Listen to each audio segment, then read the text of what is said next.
Joseph Paul Franklin spent 17 years on death row, waiting for the state of Missouri to end his life. The racist serial killer had hunted interracial couples through a sniper scope, gunning them down in parking lots and on city streets, leaving a trail of blood across America that authorities believe claimed as many as 20 victims. But to understand how a man becomes capable of such calculated hatred, we need to go back to where it all began, to a troubled childhood in Mobile, Alabama, where a boy named James Clayton Vaughn Jr. first learned what it meant to be broken. Hi, my beautiful family. I have missed you all. It's been a rough ride as we're currently battling some technical issues, but trust me, we're getting everything back and running. Thank you for sticking around with me. If you're already hooked in for today's video, click subscribe and let me know in the comments where you're watching from. Now let us begin. Joseph Paul Franklin wasn't always Joseph Paul Franklin. He was born James Clayton Vaughn Jr. on April 13, 1950, in Mobile, Alabama, entering a world that would show him little kindness from the very start.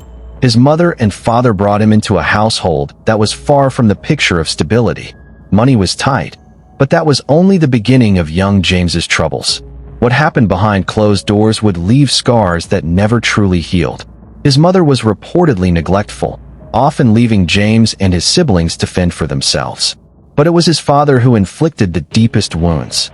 James Clayton Vaughn Sr. was a violent man who ruled his home with his fists.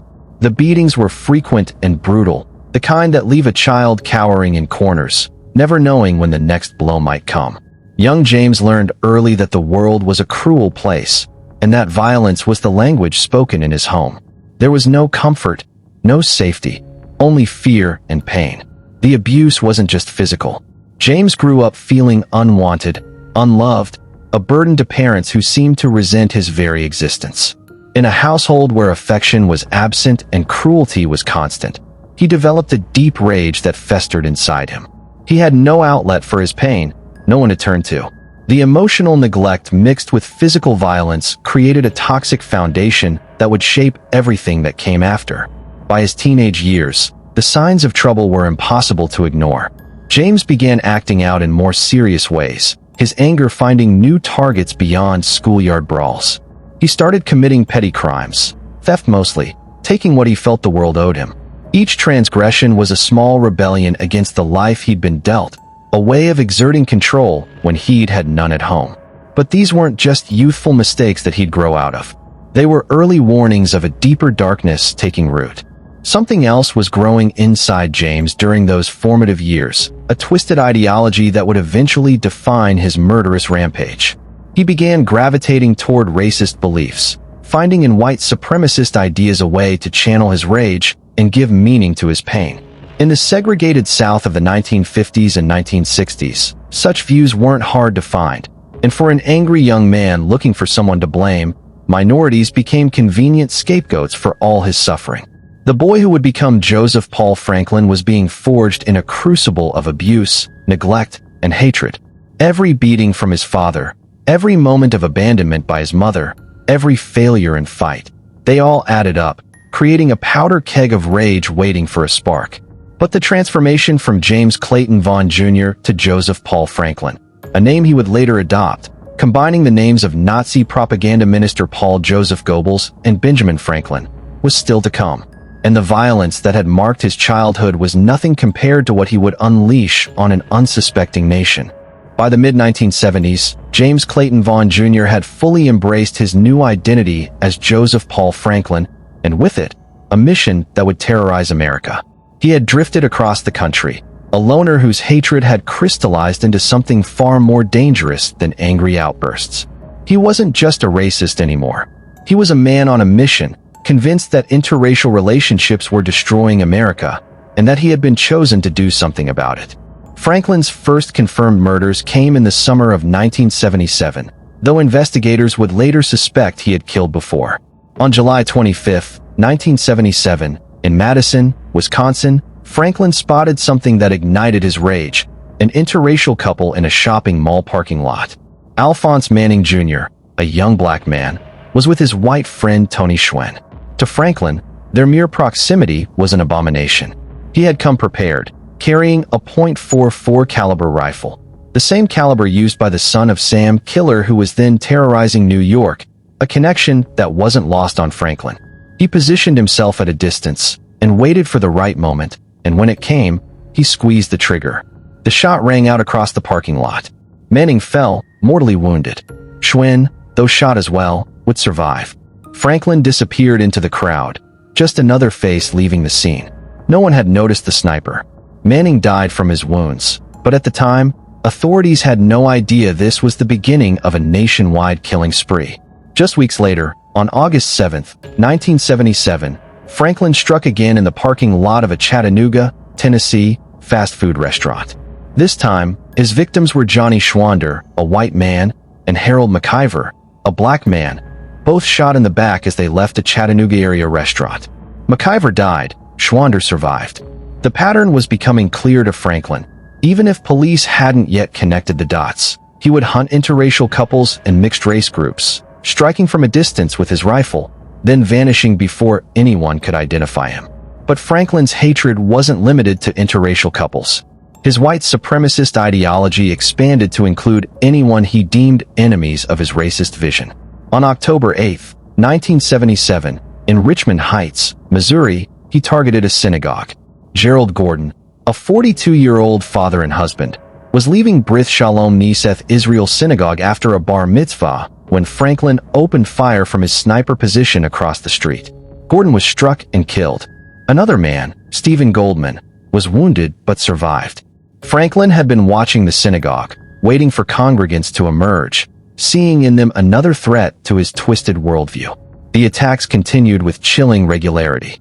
On January 16, 1978, in Atlanta, Georgia, Franklin shot and killed Larry Reese, a young black man, outside a Kentucky Fried Chicken restaurant. On July 12, 1978, he murdered a young interracial couple, Raymond Taylor, who was black, and 18-year-old Tina Brown, who was white, in a grocery store parking lot in Doraville, Georgia. Franklin had followed them, watched them, and when they returned to their car carrying groceries, he fired. Both died at the scene. Franklin's method was always the same: careful surveillance, a long-range rifle, a quick escape. He moved from state to state, never staying long enough to establish a pattern that police could track. He lived in his car or cheap motels, funding his murder spree through bank robberies. Between killings, he would rob banks to finance his travels, netting thousands of dollars that kept him mobile and anonymous. On July 29, 1978, Franklin's violence reached new heights in Chattanooga, Tennessee. He opened fire on a group of black men, Bryant Tatum, William Tatum, and Emmanuel Thomas, as they crossed a bridge with two white women. Bryant Tatum died. The others were wounded. The randomness of his attacks made them even more terrifying. His victims weren't targeted for anything they had done, only for who they were or who they were with. Then came one of his most audacious attacks. On August 20th, 1979, in Doraville, Georgia, Franklin positioned himself with a high-powered rifle near a church. He had learned that civil rights leader Vernon Jordan would be emerging from a hotel after a speaking engagement. Jordan, president of the National Urban League and one of the most prominent black leaders in America, was Franklin's highest-profile target yet. Franklin squeezed the trigger, and the bullet tore through Jordan's back. Miraculously, Jordan survived, though he spent months recovering from the near-fatal wound. The shooting made national headlines, but Franklin had already vanished. Between 1977 and 1980, Franklin cut a bloody path across America. In Cincinnati, Ohio, on June 6, 1980, he murdered two young black men, Darrell Lane and Dante Evans Brown, who were jogging with white women in a park. Franklin had been watching from nearby bushes with his rifle. The women heard the shots and saw their companions fall. Lane, just 14 years old, and Brown, 13, died in the park. Their crime? Running alongside white females. Franklin's hatred even extended to targeting Hustler magazine publisher Larry Flynt. On March 6, 1978, in Gwinnett County, Georgia, Franklin shot Flynt and his attorney Gene Reeves outside a courthouse where Flynt was facing obscenity charges. Franklin later admitted the shooting was motivated by Flynt's magazine featuring interracial pornography. Flynt survived, but was left paralyzed from the waist down, confined to a wheelchair for the rest of his life. But Franklin's luck was finally running out. His pattern of violence had left a trail of evidence, and law enforcement agencies across the country were beginning to connect the murders. The FBI had opened a major investigation, tracking the similar methods and the racist motives behind the killings. Franklin's face was becoming known, his movements harder to conceal. On October 28, 1980, in Lakeland, Florida, Franklin walked into a blood bank to sell his plasma, a common way for him to make quick cash. But this time, someone recognized him from wanted posters. The police were called, and when they ran his fingerprints, they discovered they had caught one of America's most wanted men. Joseph Paul Franklin's 3-year reign of terror had finally ended, but not before he had murdered at least 8 people confirmed, with authorities suspecting his involvement in as many as 20 killings. The question now was, would investigators be able to connect him to all the murders? And what would Franklin reveal about the depths of his hatred and the true extent of his crimes? The answers would emerge slowly, through interrogations and confessions that would shock even hardened detectives. When Joseph Paul Franklin was arrested in that Florida blood bank on October 28, 1980, he wasn't about to make things easy for investigators. At first, he denied everything.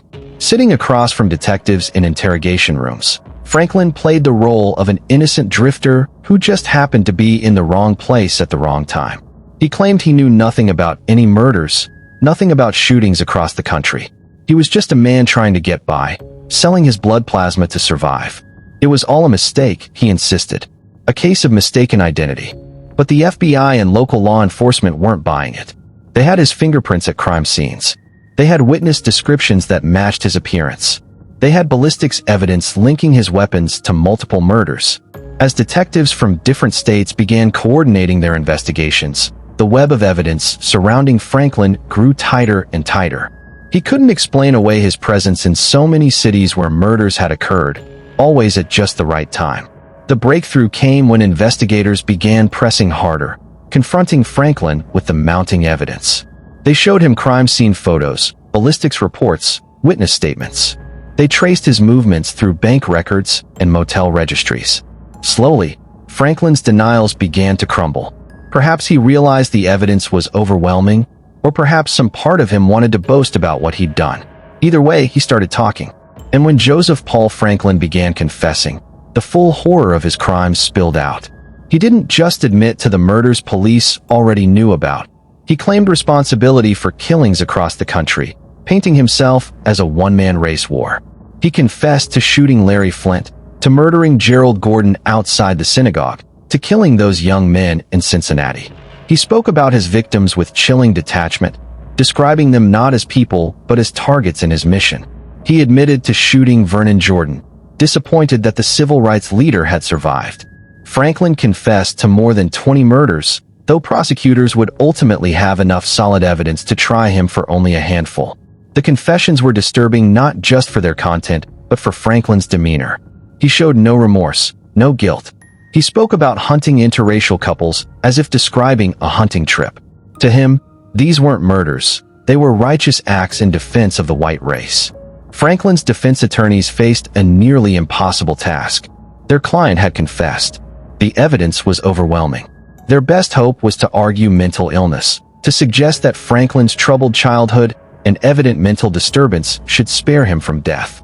They brought in psychiatrists who testified about Franklin's abusive upbringing, his possible brain damage from childhood beatings, his delusional racist ideology.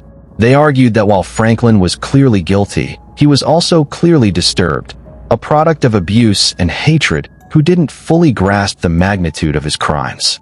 But prosecutors countered that Franklin was not insane by legal standards. He had planned his murders carefully, selected his victims deliberately, and taken steps to avoid capture.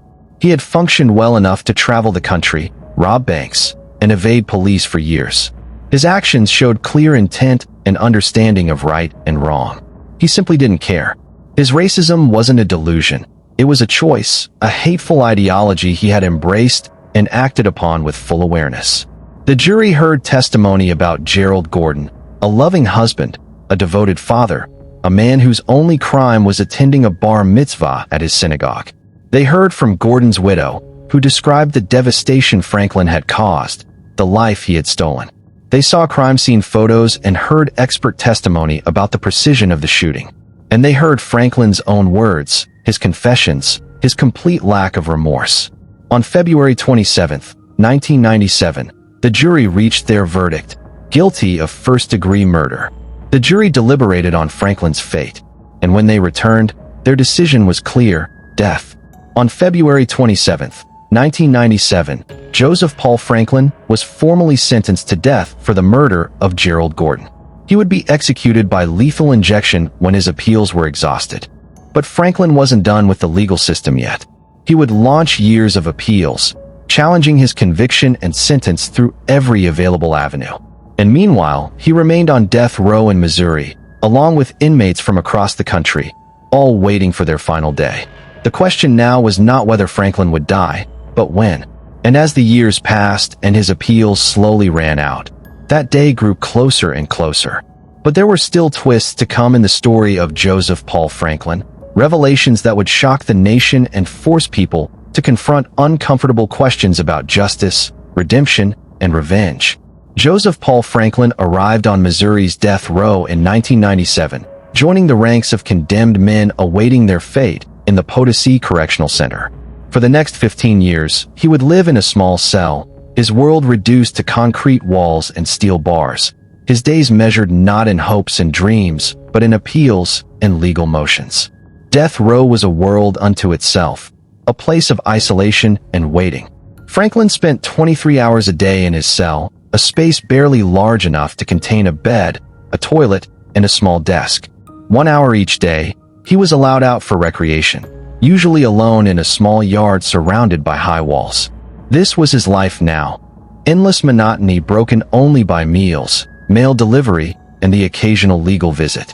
In those early years on death row, Franklin showed little remorse for his crimes. He remained defiant, still clinging to his white supremacist beliefs, still convinced he had been fighting a righteous war. He gave interviews to journalists, eager to spread his racist ideology even from behind bars. He spoke about his murders with the same cold detachment he had shown during his confessions, describing his victims as necessary casualties in what he saw as a race war. But prison guards noted something interesting about Franklin. Despite his hateful beliefs, he was generally well-behaved. He didn't cause trouble. He followed the rules. He was polite to guards, even those who were black or Jewish, the very people his ideology taught him to hate. It was a strange contradiction, one that suggested Franklin could separate his abstract hatred from his daily interactions. Or perhaps prison had simply beaten the fight out of him. Franklin spent his days reading voraciously, books on history, politics, and religion. He wrote letters, filed legal appeals, and occasionally granted interviews. He maintained correspondence with white supremacist groups on the outside, becoming something of a folk hero to the racist fringe who saw him as a warrior for their cause. But as the years passed and his appeals failed one after another, something began to shift. Around 2010, more than a decade into his death row sentence, Franklin began to show signs of change. He started expressing remorse for his crimes, or at least for some of them. In interviews, he admitted that innocent people had died, that his actions had been wrong. He specifically apologized for shooting Larry Flynt, saying he regretted that attack. Whether this remorse was genuine or simply a last-ditch attempt to save his life remained a matter of debate. Interestingly, Larry Flynt himself became an unlikely advocate for Franklin's life. Despite being left paralyzed by Franklin's bullet, Flynt publicly opposed Franklin's execution, writing an op-ed arguing against the death penalty. "Joseph Paul Franklin should not die for shooting me," Flynt wrote. "As I see it, the government has no business at all being in the business of killing people." It was a remarkable gesture of forgiveness from a man who had every reason to want revenge. But Franklin's remorse had limits. He never apologized to the families of his black victims. He never renounced his racist beliefs entirely. And investigators noted that he only seemed sorry for the crimes that had brought him the most notoriety: the shooting of Flynt, the attempted murder of Vernon Jordan. The murders of ordinary black citizens, the young men and women he had gunned down simply for existing, those he seemed to view differently. Franklin's legal team filed appeal after appeal, challenging every aspect of his conviction and sentence. They argued his original confessions had been coerced. They claimed he suffered from mental illness that made him ineligible for execution. They pointed to his abusive childhood as a mitigating factor. But court after court rejected these arguments. The evidence was too strong, the crimes too heinous, the legal process too thorough. As 2013 began, Franklin's appeals were running out. The Missouri Supreme Court had upheld his death sentence. Federal courts had rejected his petitions. The execution date was set, November 20th, 2013.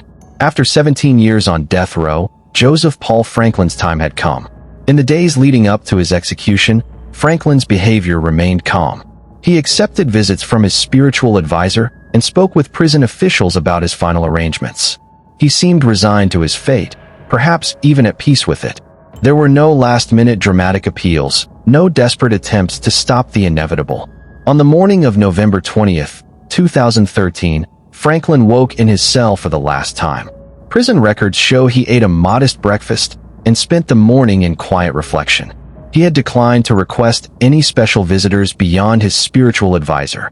His family had long since distanced themselves from him, and he had no friends to speak of. He was alone, as he had been for most of his life. For his last meal, a tradition afforded to condemned inmates, Franklin kept his request simple. He ordered fried chicken, canned peaches, potato salad, and apple juice. It wasn't the elaborate feast some death row inmates request, just comfort food, the kind of meal that might remind him of simpler times.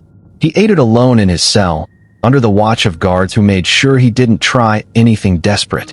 As the afternoon wore on, Franklin was moved to a holding cell near the execution chamber.